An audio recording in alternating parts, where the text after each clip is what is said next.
Hey everybody, it's Bust. Battles with Bust number 600. Today we'll be doing battle with the Reaper and Backpack Battles. And so it's a new week, it's a new class, it's a new bag. This week we'll be focusing in on the Relic case and using the Reaper. And so to me, it's been very interesting how different it is between the Reaper and the Berserker with the utility bag that we played last week. If you want to assume that all of the classes are fairly easily balanced, I was tanking LP hard with the Berserker before I was able to pick it right back up at the end of the week, and the games with the Reaper just feel kind of easy. And so we'll see how it plays out today. I'm certain as I call out how easy things are with the Reaper, we'll just get 3 stars and out. But that's the way the cookie crumbles sometimes. And so if you are quite the astute viewer, you may see that the Relic case now activates every 2.6 seconds instead of every 2.2. That is because a new patch has released, and we will touch on those patch notes just briefly. And so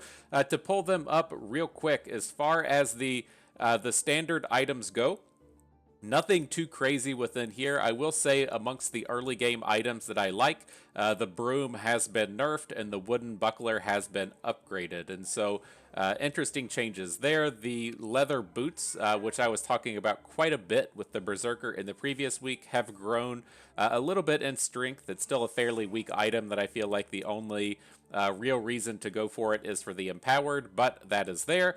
To me, the big change within here is actually this Holy Spear, the mana cost going from 14 to 10. I feel like there's a lot of classes that should be making usage of the Holy Spear and are not. Again, I kind of have Berserker on my brain, and I feel like there was really something with that utility bag Berserker and the Holy Spear. We just didn't have time to really get it together.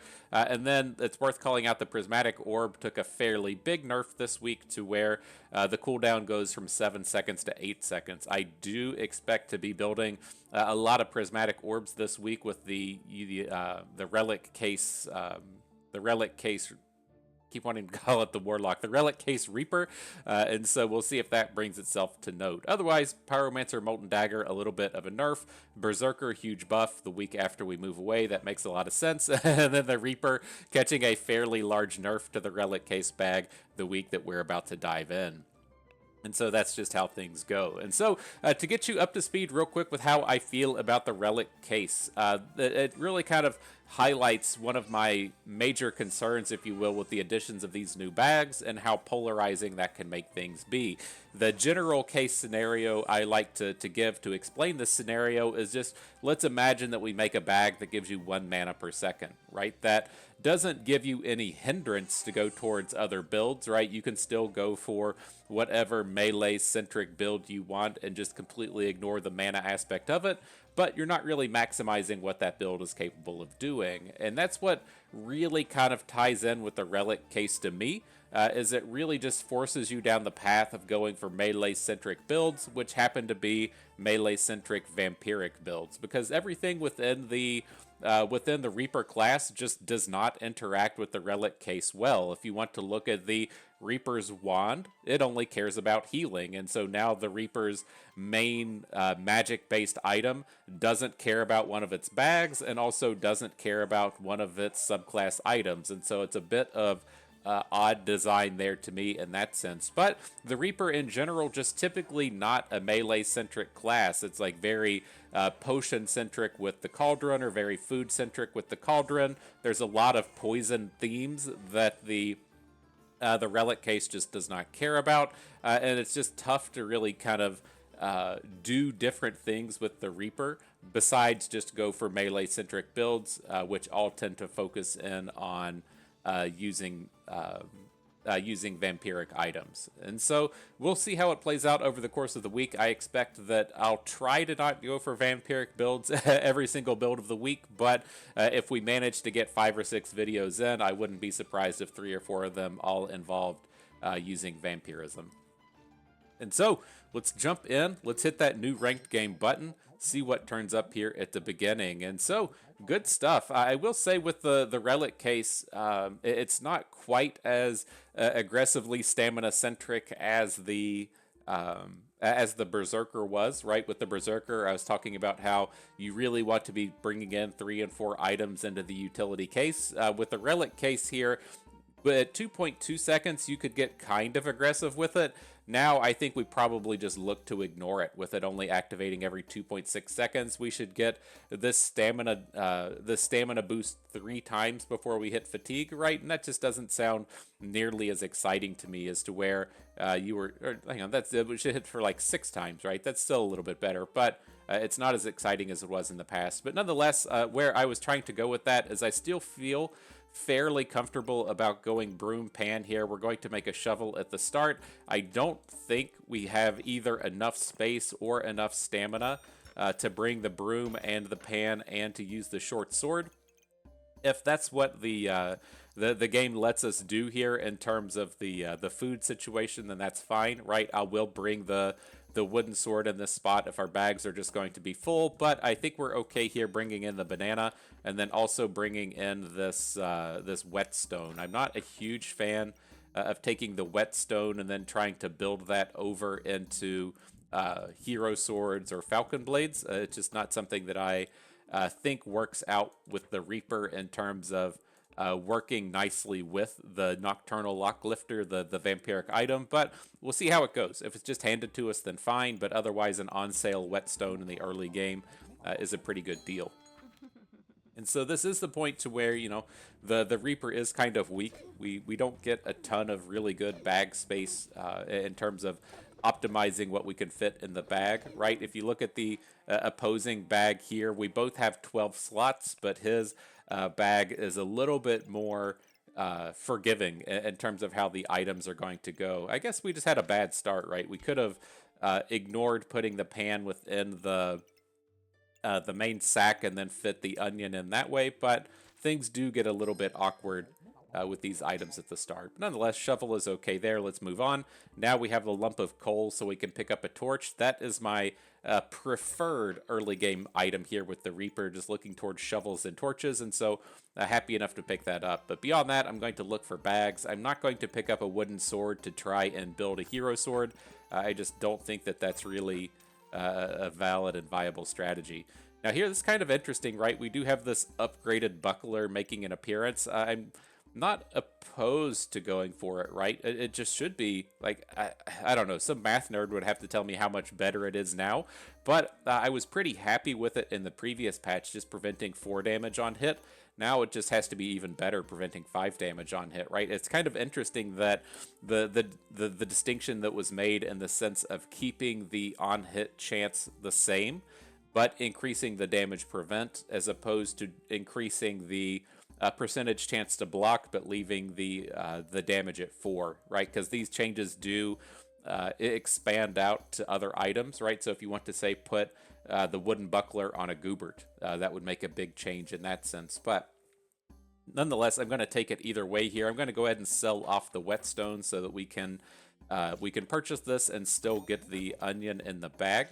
We have to sell something if we want to pick up the buckler here, as to where that whetstone I'm just not really a fan of.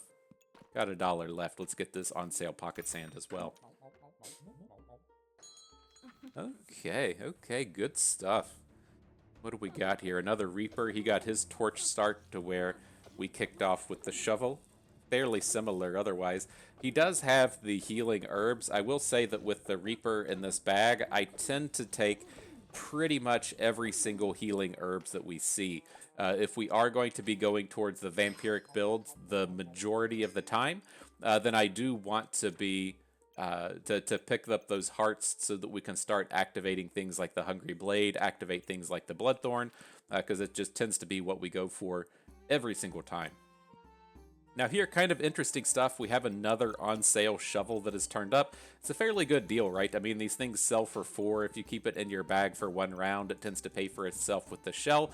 And so the opportunity is there. One other thing I will kind of note is we do have Pandemonium available to us here. We have both the pan and the corrupted crystal. We could look to go towards food to a degree, but it's such a bummer, like bringing the Pandemonium out here with the relic case, because it's just so off target for what it's capable of doing. Right now, it is a fairly high DPS item at 5 a second. That's much better than anything else we have at this stage of the game.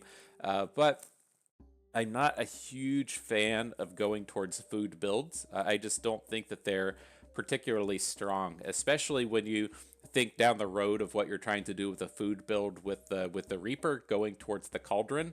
The Cauldron is just so mana centric that you have to find ways to use your mana. You probably want to use a wand, and I don't want to be adding in another wand that just doesn't deal damage, right? And so if we're using the relic case, just like everything tied into it with the pandemonium and a food build doesn't work. Now, it's not to say that you can't take pandemonium and then just sell it later, right? It is a very high DPS item. If you look here, the shovel's at 2.3, the torch is at 1.8, and the pandemonium's at 5. And so there is a reasonable shot that we should just take it because it is so good at DPS. But we need to keep in our heads that it's not something that we're going to want to keep forever. And so maybe that's the way that we actually go about this. Like, I'm kind of thinking if we sell off the torch, man, it's such a bad deal selling off the torch, paying. I guess you start with the sword, but it's 5 gold and only getting the 3-piece back. Also, if you sell a burning torch, you only get 3 back. But I think I am going to grab up this pandemonium. I'm curious with this bag space. I'm curious with the bag space how much this will work if we can keep the shovel with the pandemonium within the next round. We'll have to see how that plays itself out. Let's just do this. Let's just put the shovel in here long ways. Like, I'm not certain if just giving up on the pan here doesn't seem that bad. Now, as far as this other stuff goes, I still want to pick up these healing herbs if we can. We're not quite able there to get there with the money that we have, and so I think I'm just going to lock it. And then I was seeing with the corrupted crystal if we would be able to just leave it out of the bag. I'm not super happy with this 30% damage early game. 7 debuffs we just can't do, and so I wanted to get the fatigue out of it if we could, but that's not on the table here. Not allowed to do it. That's okay, though. We'll still put the crystal in our better weapon. Okay. What this guy's got. He's got a broom going on. Bit of fatigue damage coming in. Seems like we should be able to sustain through this. It's wild just like how much more damage he's doing to us than to him. I guess he did pick up 4 empowered off of his thing here, but it's like our builds are so similar, right? We both have onion banana, and then I have a shovel, which is better than a broom. I have a pan, which is better than a forging hammer, but he was just dealing so much more damage because of that shell totem. Wild. But all right, hopefully this is the point to where we can start to recover. There is a thorn whip. I don't hate it, but I think that we're kind of far away from it at this point. I think I'm going to stick with this pandemonium until we can find some mana thirst kind of items or whatever what's called, the hungry blade, and build out from there. And so we should start getting upgrades and start getting wins now that we get the pan online. Should. Keyword there, should. So let's pick up the herbs, let's pick up the onion, let's take a roll. We really need to find a bag. Got one here. We're gonna sell off the shell, pick up the bag. Now let's see what we can do from this point forward. Want to get as many of these foods in here as we can. Don't really want to give up on the buckler. We don't need it to we don't need the buckler though in terms of the positioning here. It can sit wherever it needs to. Alright, so I'm leaning towards something like this. We'll leave the other garlic out of the bag. It's not going to activate the pandemonium anyways. I guess we can probably get double activations like this. Make the banana a little bit better. Get that guy back in. There is a walrus tusk up here, but I'm not completely interested in upgrading the buckler. It's very expensive to make that upgrade here early. I'd prefer it to be on sale before we chase that kind of thing down.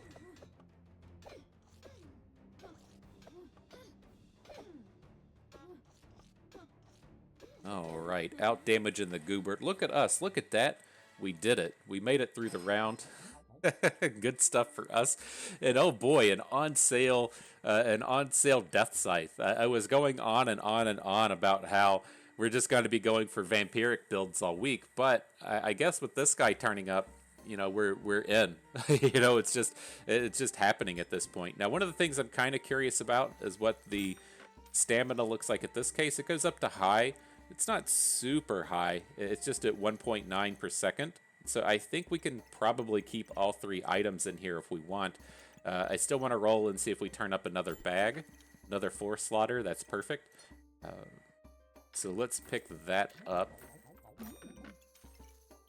And the way I was kind of thinking of this is with if we could get, say, like the Reaper thing in this space so that it's within the, or maybe this spot would be one better. Okay, maybe I'm kind of seeing it now. It's just I don't think our bags are going to play nice. Like the preferred way to do it is going to be something like this, right? To where we have the pan inside of the death scythe. All three of our weapons are inside of the relic case, and now we can look to wrap the pandemonium in food. I think it'll work. We're probably just not going to get the buckler in at this point, but we still have all of our food in here otherwise.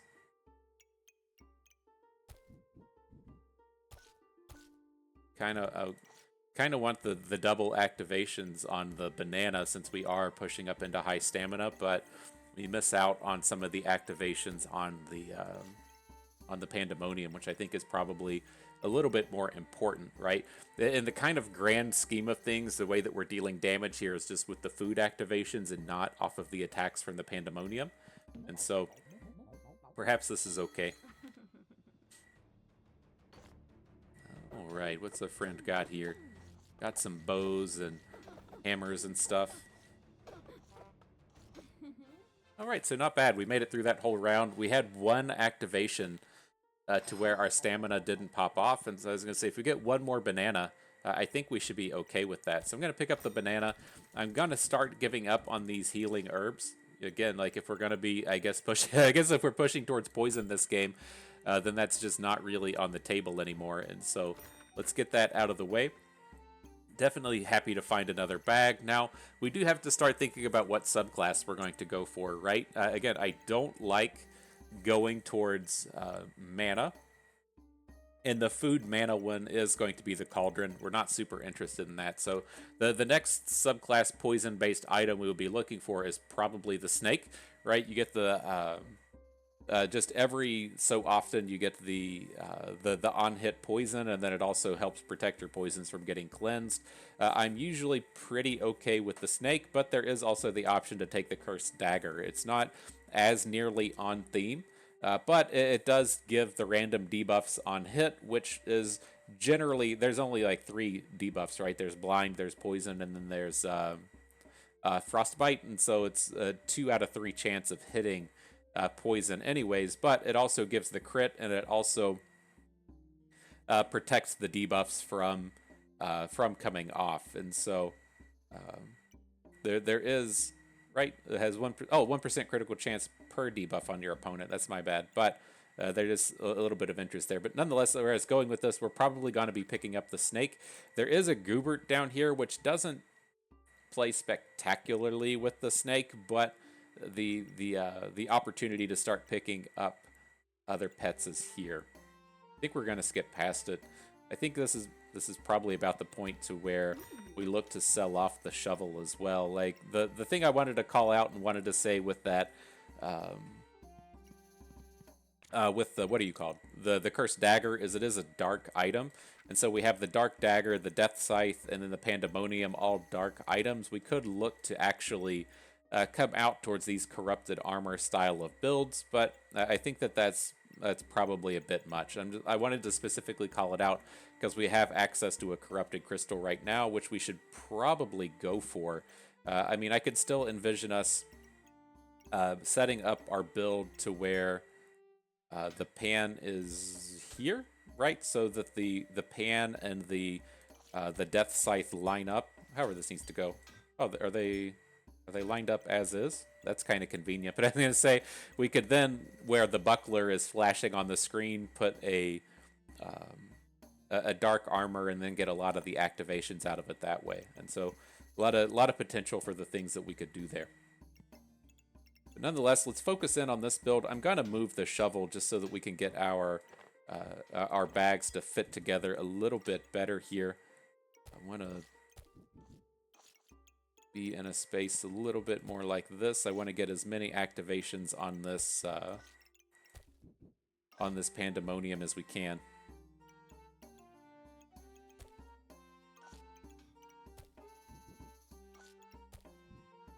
All right, so something like that. That's a pretty decent wrap with the food. The buckler's not going to fit in this way, so we'll go a little bit less to make sure that it makes it in here. It's a pretty good looking sack right there. Not gonna lie, that sack is looking pretty good.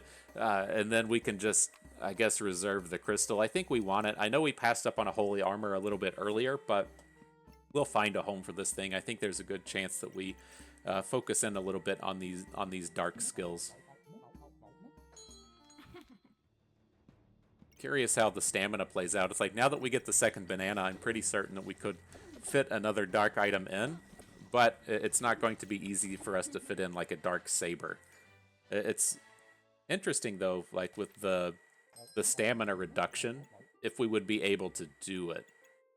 I'm curious to see how that plays out. It seems like a very heavy lift in terms of in terms of what we're getting out of our items, but there might be something there. It's like, all right. I do see a Wulpentinger out here. I love this thing. It is one of my favorite items. It does really let you pop off in terms of just having an absurd number of weapons. But I'm not certain if we'll get enough stats to make it pop. I think at this point, I'd prefer to just focus in on finding an armor anyways. And so I'm going to let it go for the moment. But I do think I want to come back and get the shovel back in our bag. And so let's see if we can't do something like this. Here comes the shovel. We should still be able to fit this guy up top. How bad is this going to look, right? Like, I know that we have the actual bag space itself to fit all this stuff in. I guess that's not as bad as I thought it was going to be. We do miss out on some bonuses for the banana, but we still keep all of the stars on our pandemonium. Okay. All right, I guess. And then I think I'm going to put the corrupted crystal onto the armor in this space, just to pick up those, pick up the armors from the debuffs. It should, like, I think in that last battle we got to like 28 or 30 poison or so.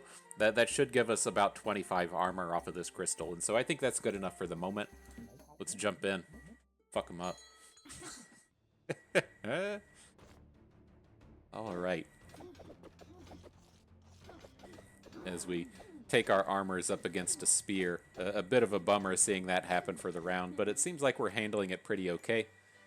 Aye, good stuff. Go us. And so, yeah, again, how do we want to go for this stuff? I guess I didn't really give any credence to Mr. Struggles. He is another dark item that we could be going for, as opposed for the Venomancer or the Hexblade. Maybe that's actually the way we do it. It's like I'm not entirely certain here. Like the Hexblade, I don't think we can use. We don't have any scaling attack power. Our scaling comes out of the poison, and so I'm not super interested in it.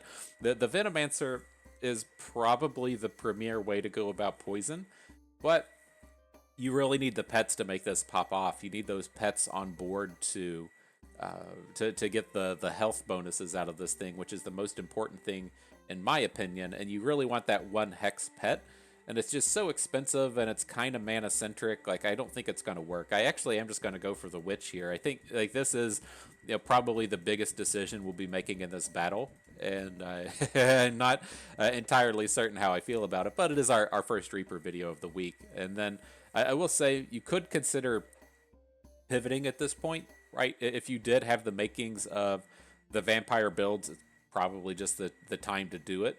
Just looking towards this, but we don't have any. We've seen literally 0 vampiric items at this point. The main item being the Hungry Blade, and so I think we skip it at this point. So, all right, yeah, let's go with the witch. as the hungry blade immediately turns up. You got to appreciate that. I think we have to skip past it. It's not going to do anything here. So let's do this. Let's get Mr. Struggles in the bag as we're going to start to roll. I don't want leather armors. I saw the leather armor stone skin combo here. The stone armor can be useful in these mana builds, and we probably could just drop the shovel and completely afford it, but I think that we're going to be looking towards the corrupted armor. Very strong, being able to protect our buffs, or protect our debuffs coming off of this thing, and so I think that's going to be our armor of choice here. Let's just start to roll. Okay, so Holy Armor turns up. I'm on board with that. Let's make it work. So I'm going to sell the Buckler. I don't think we're going to get any usage out of it this game. We'll sell off the shell so we have enough money. Now let's see how we can fit these items in. So we're losing 2 slots on the Pandemonium, which does kind of suck. Is there a better angle? I guess we can just shift it up 1. And that kind of gets us in the same spot, right? We have this awkward bit in the middle row, but it is going to let us get all of the activations off the Pandemonium. I think that's fine. So let's see how that plays itself out. The Corrupted Crystal and the Holy Armor. Oh, it doesn't activate on the armor this way. So maybe here. It's going to take a round before the dark items activate, but that gets us the same thing we want, right? It's still within the activation space of the Death Scythe, and then it's still within the Relic case. Okay, I'm on board. And then we could even look to do something like this, right? To where Mr. Struggles gets to come in and activate on the Pan and activate on the Holy Armor. I think that's what we want. Okay. Let's see. Let's make this stuff fit as much as we can.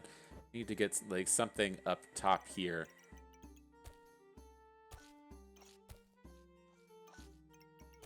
And then we can finish off with blueberries. That looks decent. The shovel doesn't fit, but there's no reason to sell it at this point unless we want to pick up the protective purse. Probably not going to fit the shovel in ever again. So let's go ahead and pick up the purse. Okay, starting to look good. Starting to come together. That's the way the videos go. Yeah, we're never gonna do anything but Vampiric with these builds, lol. Now look where we are. Alright, up against a Vampiric dragon of some sort. It seems like we've got the edge at this point. Our health is staying high, the stamina's starting to tick up. Zinged him right at the end. Good deal. Good job, squad.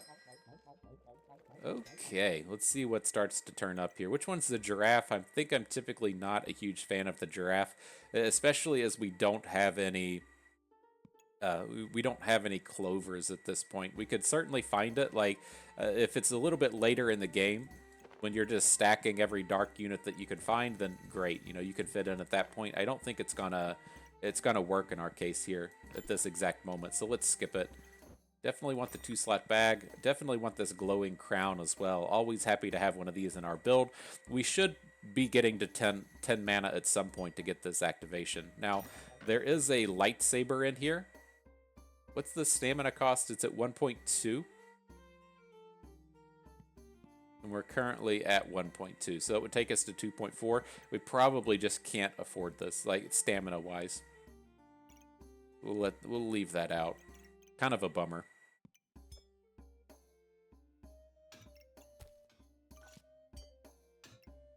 So I guess this will get us somewhere like this. We can take one more roll. See if a bag or something turns up. Doesn't. Alright, that's where I'm going to call it. So we got 3 activations on the Corrupted Armor. That's pretty decent, right?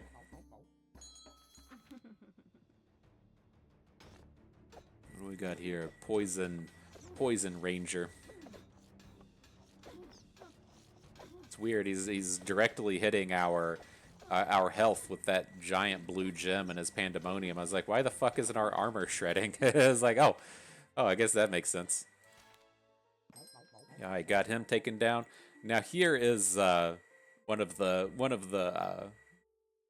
what are these called? Plushies that we're really looking to pick up. That remove the buffs off of the opponent faster and faster. It's gonna fit in here nicely with our build. Otherwise, pick up the protective purse. Don't want the Goobert. Away from the poison builds. Don't really want things like pineapple. They did reduce the cost on it. It used to activate every 3.5 seconds. Now it activates every 3.3. So it is a little bit better. I mean, I guess we have a decent food space up here we could put it. It's just so expensive. I think at this point, probably more important just to find bags, as we're going to look to fit in a shield as kind of like our next big purchase. And so it's a bit in the way. I'll pick up the on sale pocket sand. All these other items, not that great. And oh, this is this is a fucking bag. Check that out. We got the on sale shield. Definitely interested in it, and also the heart container, which we could, probably turn into a heart of darkness at some point if it turns up. Not opposed to taking it. There is one of the things that's kind of odd to me as far as how these builds go. And so you have things like Mrs. Struggles, which just takes the buffs off of the opponent, and then you have things like the Dark Heart Container, which tries to steal, which it is nice to have just all the buff removal on your opponent, but if you remove all of the buffs from your opponent, you can't steal from them either. And so I guess steal is just an upgrade on remove. Like, I was kind of thinking in my head, it was like, why isn't everything just remove? And I was like, well, I guess steal is like remove plus, and so maybe it's not as bad to think of that way. It's just whenever you have a positive effect and something negative is coming out of it, it doesn't always make for the most feel good moments. But let's see, we're definitely keeping the shield. Do we want to keep the heart container? I would say no if we didn't already have the shield, but I'm kind of on board with it now. Let's wait. I think if the thing I'll say is, like, if on the next round we had the choice between a heart container and a prismatic orb, I would just go orb. And so if that's where we're going to be spending our money, let's let that go, because we also again need to keep picking up some more bag space, get the Shield of Valor online. So let's let the heart container go. We don't have any combos with it. We don't have any vampiric items to spend the hearts on, and so I think it's fine to let it be.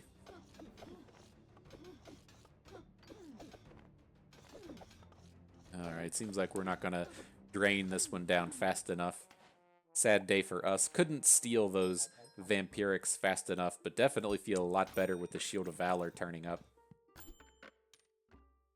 So what do we got here? We got interesting things, right? There's the Mist Struggles. Definitely interested in having more of these within our build. Also, flutes. And flutes give us a way to activate that other plushie, whatever it's called. Do they show up in here? No. Gotta find it this way. Come in here, and is that not just a class item? Where are they at?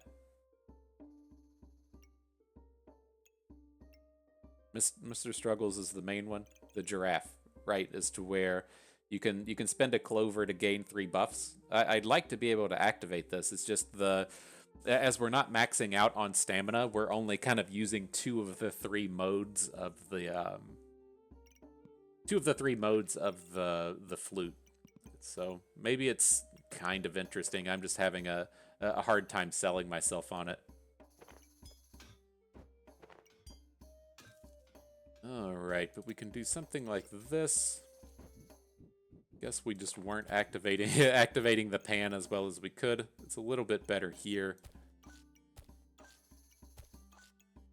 Trying to see if we can't just shuffle these onions around to where they fit our activations a little bit better. I guess we can do it this way. There we go. Now we can get the crown in up top, and then it will leave the Mist Struggles out if this is where we stop. I'm not really happy about that. I do want to get her on board, and so I think we'll just pull the garlic for a moment. Get this other one in. Okay. Lock in Mist Struggles. Don't think we're going to lock in the flute, though. Man, we're so close to just purchasing her, though. Maybe that's the way to go about it. Like, the other kind of options we have here, now that it's so close, let me see. We can look to do this, where we say put Miss Struggles down here at the bottom, and then get the secondary copy also down here at the bottom. Maybe that's just a little bit better way to go about it. So it becomes a little bit more challenging to get the activations out of our pan. But I guess it is what it is, you know? It's the excuse for everything. It is what it is. So we miss out on 2 this way. Well, if the banana's going to be a part of that, that's just the way it's going to be. Let's say we have this extra blueberries we could push to the top, but I don't think it's going to fit. At the end of the day, I'm still happy with this, though. I think this is definitely an upgrade. Now we're up against a crit ranger with Mana Thirst, so we actually get to use our shield. That's nice. I mean, the shield just doesn't work against ranged attacks at this point, and so it's nice that his build hasn't popped off at this point. Boomed him. Yay, an on-sale prismatic orb. Cool.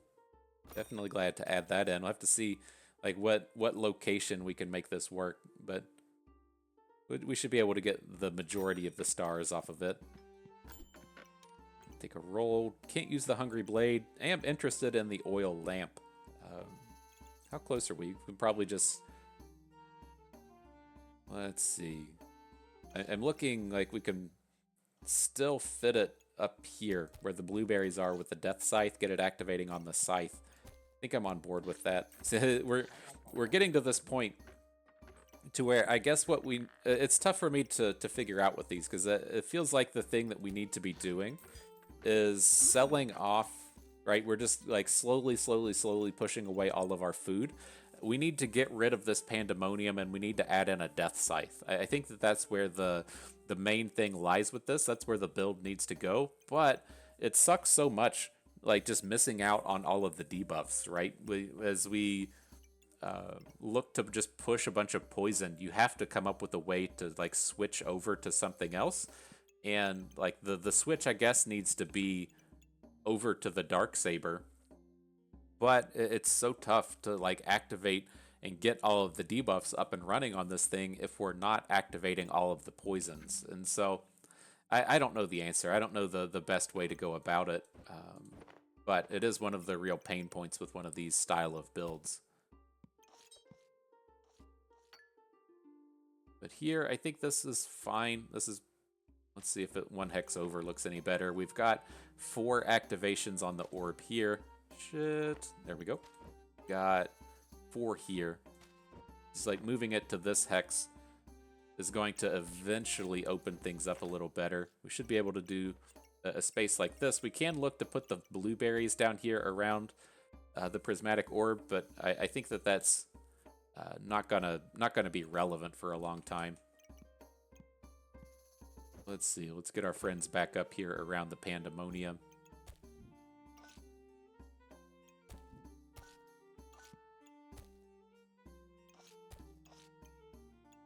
Gotta be something like this.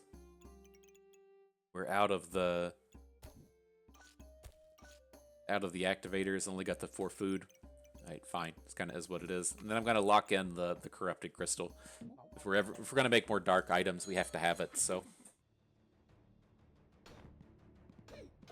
alright, well, let's see if the old pyromancer's gonna remove our debuffs here.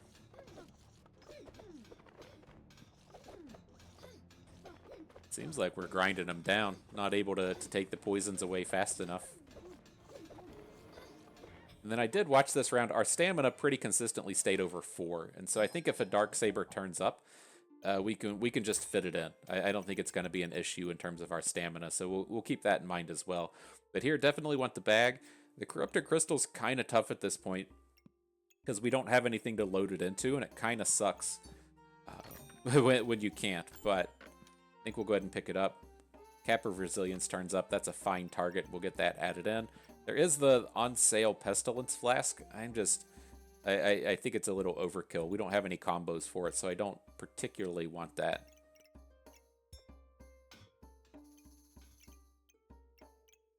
Okay, and so we did pick up this extra bag. That looks good. Now we should be able to at least wrap our food in a more agreeable position up here.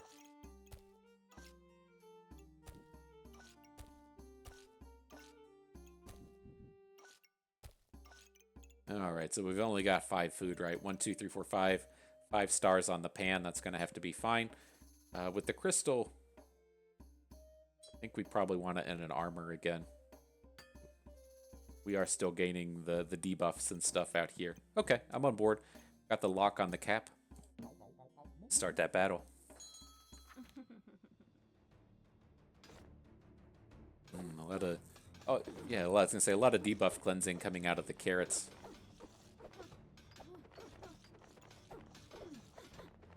Seems like he's scaling upward. It's tough. You see the health bars dropping at relatively the same clip, but his health was shooting way up. We weren't able to deal with that scaling.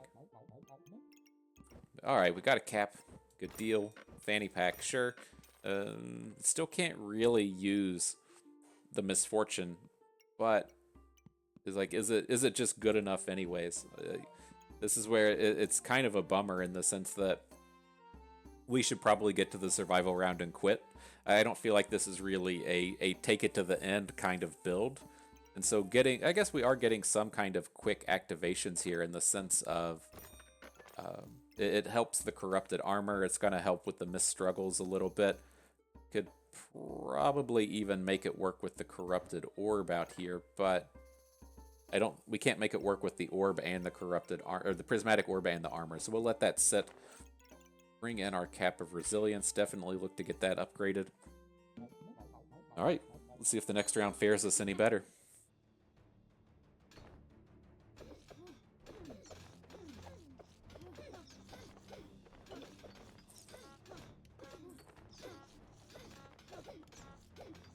He's massively running out of stamina over here. Our poisons might build up fast enough. It's coming down to the wire. Fuck. God damn it. Just got him very, very close clip right at the very end. That's a real bummer to see it fall that way. A little bit more blessing from RN Jesus, and we would have had that one there. But nonetheless, a reasonable video number 1 coming out of Reaper Week with the relic case. I will admittedly say this build does literally nothing to come in and take advantage of the relic case, and that's what is kind of the real pain point of it to me, is in the sense of like specialized bags are fine. I think there is probably a place for them in the world, but it's a very polarizing experience in my mind, in the sense that if you look at our build here, like this felt like a very reasonable way to jump down the path of going towards Pandemonium and going towards Pandemonium and then going towards like the dark / food kind of build. You just get literally no help coming out of this bag. I guess saying no help isn't completely fair, right? We do get some bonuses out of the Death Scythe attack. You do get some bonuses out of the Pandemonium. Like the DPS on those does look fairly decent, but it's not going to match up to a 100 DPS fancy fencing rapier, right? That's not the kind of scaling that you're ever going to see coming out of these style of builds. And so it's tough in the sense that, like, I feel like it's, what are you supposed to do? Like, we had a couple of different options in here, right? We could have just completely ignored the Pandemonium, which feels wrong. Like, it is, like, hands down one of the just best early game items that you can pick up. The DPS on it is very high for an early game item. It gets that additional the additional stats out of the food activations, and then the foods are all quite good in the early game. And so it is one of like the just highest tier early game items that you can pick up. But at what point do you get rid of it, or what point do you keep it, in the sense of the subclasses with this thing just aren't the strongest. Like Mr. Struggles is not that great. He does a little bit, right? He protects some debuffs and gives those activation things, but it's safe to say that like Mrs. Struggles and the Misfortunes aren't particularly strong in this space. They are strong in the sense that we have a lot of synergy. They're activating Corrupted Armor, they're activating Prismatic Orb, and then we're getting some kind of combos that way, but none of these things really work towards the bag, and none of these things really tie in strongly as a nice late game comp. And so it's ultimately pretty tough to me. Now, I think the thing that the mistake that we made is either, well, where this is kind of branching is we either should have just ignored the pan and just said, this is no good. This is not the optimal way to build with this, or we should have picked up that saber earlier. I think that we probably missed out on that. I feel like on the last 3 or 4 rounds, our builds did look decent, but we were lacking in that space of just finally doing enough damage. And I was ultimately worried about kicking up to that 2.4 stamina and then just having the Dark Saber in here and not letting us really do anything, right? In terms of hitting on our attacks, and we have this 4 hex item that's just taking up a bunch of space and not really doing anything. But it's kind of tough to make the decision on what we're going to swap out and how we're going to make that go, right? We could cut the Death Scythe and then just hang on to the pan until we maybe find a second Dark Saber. Maybe that's a thing. Or maybe the angle is there were some Hungry Blades. Maybe we could have started picking up Hungry Blades and then look to have 1 Dark Saber and 2 Hungry Blades, and that would have been the way to go about it. It's there might be something strong here. It's just the transition is what's kind of what's kind of not appearing for me. But the thing that's awkward with that is if we're going to transition in that kind of sense to where we're moving towards a bunch of melee weapons, we don't want Misstruggles, we don't want Misfortune, we don't want Mr. Struggles, and so it's just very odd and awkward to make these builds, because if we're not going to go for Mr. Struggles, then we're not going to go for the Dark Saber, and so it's just not super intuitive on how this is supposed to build out.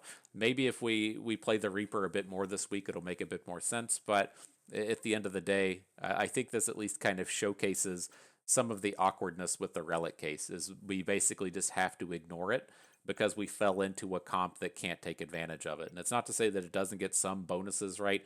The Death Scythe is scaling, the Pandemonium is scaling, but we're not out here being like, okay, this is a great way to take advantage of the Relic case. We're out here building synergies, right? We aren't out here building synergies. We're out here building towards dark synergies and completely ignoring the bag, which isn't the greatest way to get to a strong end-game comp. But nonetheless, good stuff. I had fun with that. I hope you did too, because that is going to do it for us today. So hope everyone enjoyed the video.